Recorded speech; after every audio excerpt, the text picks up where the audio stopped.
Hi, എല്ലാവർക്കും Sony four ടിപ്സിലേക്ക് സ്വാഗതം. ഇന്ന് നമ്മൾ നോക്കാൻ പോകുന്നത് ബോഗൻവില്ല ചെടികൾ എങ്ങനെ റീപോർട്ട് ചെയ്യാം എന്നതിനെ കുറിച്ചാണ്. എൻ്റെ വീഡിയോ ആദ്യമായാണ് നിങ്ങൾ കാണുന്നതെങ്കിൽ ഒന്ന് സബ്സ്ക്രൈബ് ചെയ്ത് സപ്പോർട്ട് ചെയ്യാനും ഇഷ്ടപ്പെട്ടാൽ ലൈക്ക് ചെയ്യാനും മറക്കല്ലേ. ബോഗൻവില്ല ചെടി നല്ലപോലെ വേര് പടർന്ന് വളരുന്ന ഒരു പ്ലാന്റാണ്. ചട്ടിയിൽ വെച്ച് പിടിപ്പിച്ച ബോഗൻവില്ലകൾ നല്ലപോലെ വളർച്ചയായാൽ റീപോർട്ടിംഗ് അത്യാവശ്യമാണ്. 2-3 വർഷം കഴിഞ്ഞാൽ റീപോർട്ട് ചെയ്തു കൊടുക്കണം.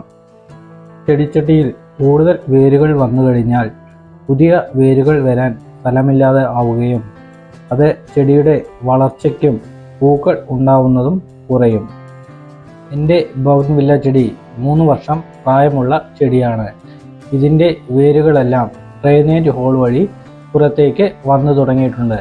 ഇത് റീപോർട്ടിങ്ങിന് സമയമായ പ്ലാന്റുകളാണ്.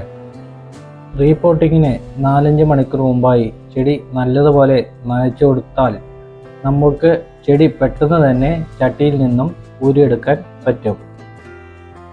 നല്ലപോലെ വേരോട്ടം കിട്ടിയാൽ മാത്രമേ ചെടി നന്നായി വളരുകയുള്ളൂ.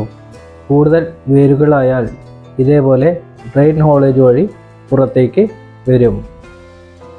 ചെടി നല്ലതുപോലെ നനച്ചു കൊടുത്തതിന് ശേഷം ചുറ്റുമുള്ള മണ്ണ് എടുത്തു കളയുകയാണെങ്കിൽ ചെടി പെട്ടെന്ന് തന്നെ നമുക്ക് ചട്ടിയിൽ നിന്നും വേർപെടുത്തി എടുക്കാൻ പറ്റും. ഇങ്ങനെ ചട്ടിയിൽ നിന്നും വേർപെടുത്തിയെടുത്ത ചെടിയുടെ ചുവട്ടിലെ മണ്ണ് അല്പം നീക്കം ചെയ്യുക. പൂർണ്ണമായും ഒഴിവാക്കണമെന്നില്ല. കട്ടിപിടിച്ച കുറച്ച് മണ്ണുകൾ അടിവശത്തു നിന്നും ഇളക്കി മാറ്റിയതിന് ശേഷം വേണം റീപോർട്ടിംഗ് ചെയ്തു കൊടുക്കാൻ. ചെറിയ വേരുകൾ പൊട്ടിയാലും കുഴപ്പമില്ല, വലിയ വേരുകൾ പൊട്ടാതെ നോക്കിയാൽ മതി. ഇങ്ങനെ നടുമ്പോൾ ചെടിക്ക് നല്ല വായുസഞ്ചാരം ഉണ്ടാവുകയും പുതിയ വേരുകൾ വരികയും ചെയ്യും.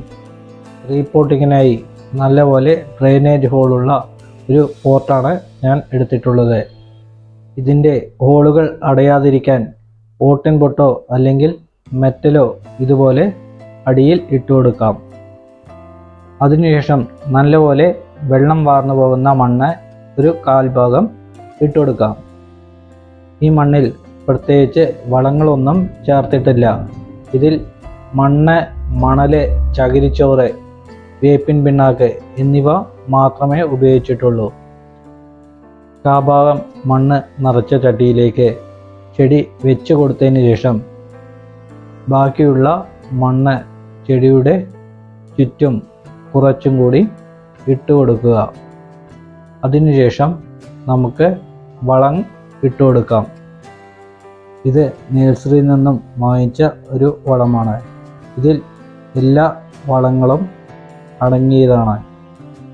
ഇതിൽ ചാണകപ്പൊടി, എല്ലുപൊടി, ആട്ടിൻകാഷ്ടം, കടൽപ്പായൽ, കമ്പോസ്റ്റ്, വേപ്പിൻ പിണ്ണാക്ക് എന്നിവയെല്ലാം മിക്സ് ചെയ്ത ഒരു വളക്കൂട്ടാണ് ഇത്.